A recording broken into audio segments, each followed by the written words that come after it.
I would like to invite Senator George Runner to the stage, please.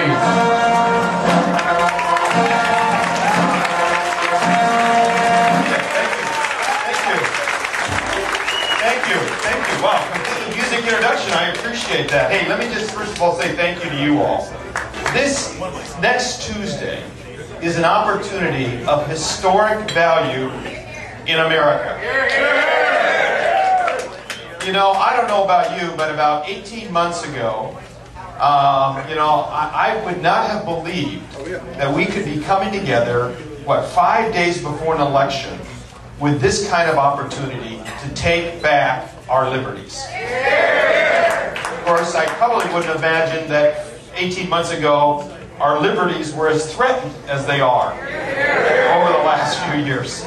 But anyhow, let me just thank you for being here, for doing that. Let me thank the candidates up here who are willing to put themselves out there. Let me just encourage every one of you to make sure that as you cast your vote next week, that you are voting for somebody who, A, believes in limited government. That they know the taxes that flow into, I don't care whether it's your local taxes, taxes that go to your schools, taxes that go to your city, taxes that go to your state, or taxes that go to your nation, that they understand that those dollars are coming out of the pockets of hard-working Americans. And then because of that, we all, as hard-working Americans, deserve to know that A, those dollars are going to be used wisely, that they're going to be used for the primary constitutional purposes of what it is that this nation is about. Not all the other kinds of things that people have determined that government has to do. Let me tell you, if government is involved, it probably isn't going very well. It's probably too expensive. It's probably a huge waste. And you know what? They'll never have enough, and they'll always be wanting to come back for more. So as you look at candidates, ask yourself and ask them if they believe that. See, I believe that Californians are overtaxed, period. California has about the third highest tax rate in this nation. It's outrageous. But at every turn, people in Sacramento want to continue to try to figure out how to get more from you, rather than figuring out how to let you keep more in your pocket. You know, the other issue that I believe is that when you take the people who are overtaxed, that is a direct assault on your liberty. And how does that work? It's because when you have less money in your pocket, and somebody is taking that money out of you, government is taking that money away from you, they're using it for their purposes. They're making choices for you. They're making your choices. Instead of you choosing a charity, they're choosing your charity. Instead of you deciding what it is you want to do with your dollars, they're deciding. And when you have less money, you have less choice. That's how it is that your liberties are attacked. So I believe that next week is going to be one of those historic elections. I appreciate that you're here. And I hope that in these days to come, that you're using your email, your phone, and all those things to make a huge difference. You know, again, I'm hoping to see this wave come across America next Tuesday. You know, I don't want to see this wave get cut off, at the Sierra Nevadas. I want it to wash right over the top of California. And I think we have the opportunity to do that, and I think we've got some exciting times to be able to do that. You know, again, I appreciate you being here. I'm running for the Board of Equalization, which, just so that you know, California is the only state that has a directly elected tax board. And those are people who actually get to decide on appeals whether or not a taxpayer owes money or not, or decides how to tax things. Let me just tell you one story, just to show you how outrageous tax collectors are in California. If you're a farmer and you're buying a piece of equipment to pump water, and you let's say it's a motor, or they hook to electricity, or a diesel engine, you get to go ahead and buy that tax. You get to not have sales tax on that because it's part of your farm equipment. It's part of what it is you do to help make a living. Well, what's happening right now is tax collectors are out there, auditors from the board that I'm running for, which I think is out of control, is going out and saying, well, you know what? If you use solar panels, then we're going to tax you. Because, you know, solar panels, they can be used to generate electricity, and now you're in the electric generation business, not just in the farming business. Pretty outrageous. And they'll do anything they can to figure out how to get more money out of the pockets of Californians. I toured up and down the Central Valley last week, talking to dairymen, to cheese manufacturers, to tree fruit farmers. And every one of them were telling me that they are planning to do some expansion. Every one of them. In another state. In another state.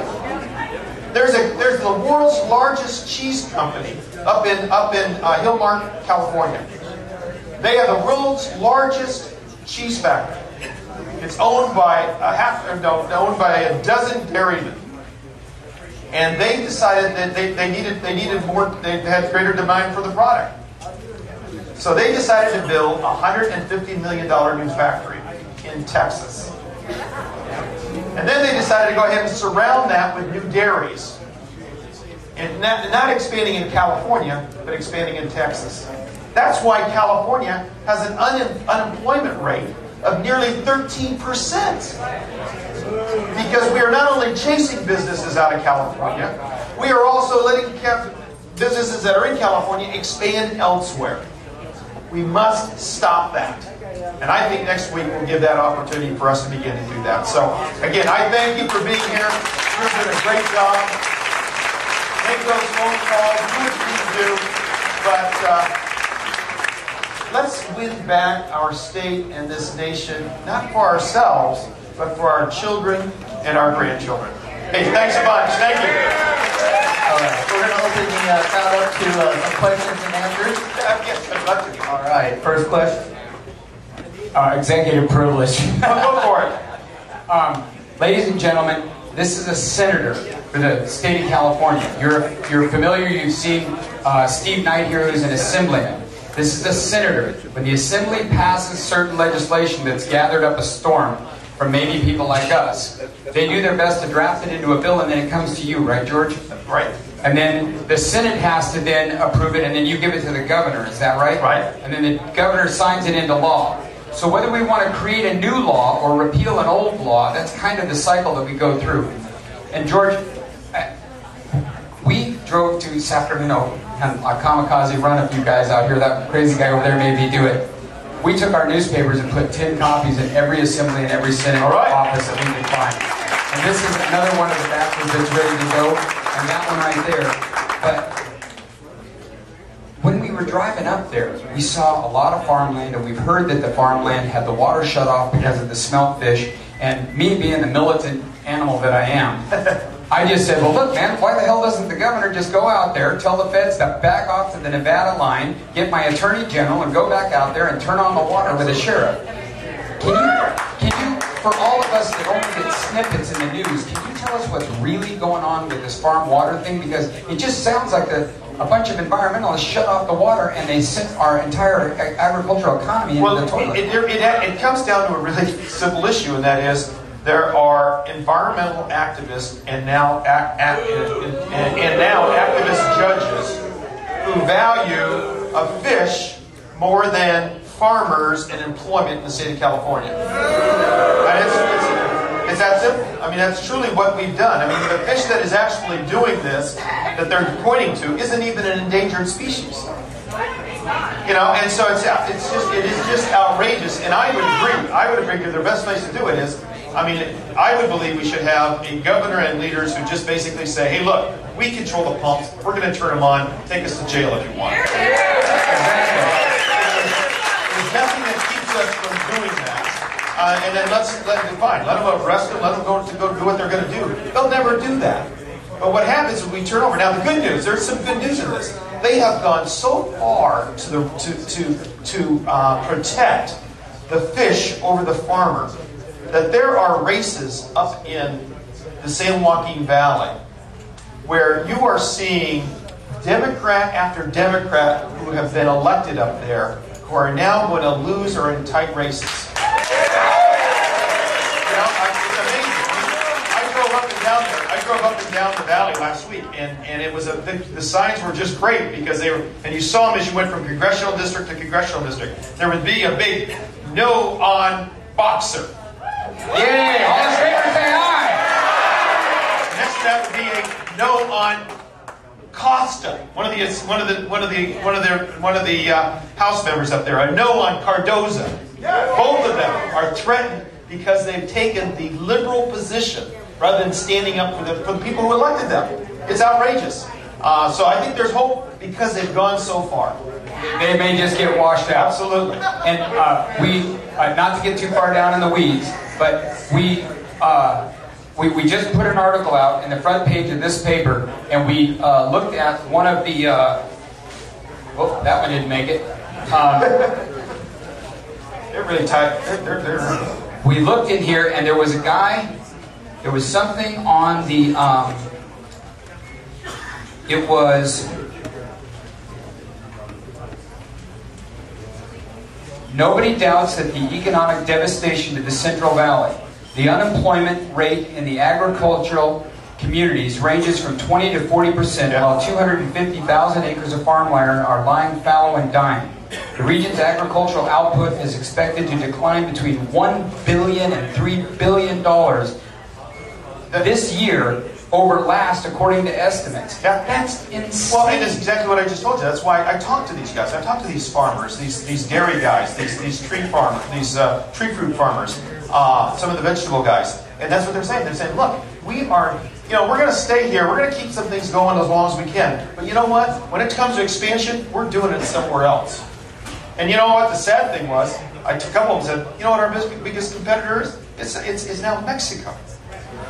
Yeah, we heard avocados and citrus are coming into the United States and Asia. And it just is outrageous that here we are. I don't know about you. I grew up here in California. I mean, I went to school here over in the Antelope Valley area. And I can remember, do you remember going to school and hearing about the Central Valley being the breadbasket for America? It just is outrageous that we have gotten to the point to where we are willing to turn our backs on that tremendous asset. It's ironic because all the Democrats are showing these commercials how some of these Republicans have shipped jobs overseas and shipped jobs. Well, look at what they're doing to our biggest economy in California.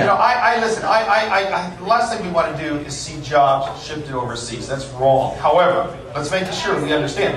The reason why large companies are doing it is because they can't keep those jobs in America. All the because regulations. we have raised the prices to do work in America. And so we have got to do what we got to do in order to make them want to be able to, and actually financially feasible for them to have those jobs here in America. Let me just tell you an example. Let me just give you one outrageous example. Bob Hertzberg, a Democrat that I served with in the state legislature, he was Speaker of the Assembly back 10 years ago. And he went after he got out of his elected office. He went into the solar panel business. Now, you think he founded a company that's in California? No. Do you think he put it in America? No. That jobs that he created is now in those jobs that is in manufacturing is in Ireland. Ireland. So here's a guy that chased these businesses out. He wouldn't even open his own business. And he's responsible for many of the challenges that businesses have here in the state of California. And I understand that AB 32 so threatened Caterpillar in not being able to design an engine for the particulate matter they were going to be allowed to use industrially. They pulled out, took the whole operation to China, so we lost Caterpillar manufacturing. Well,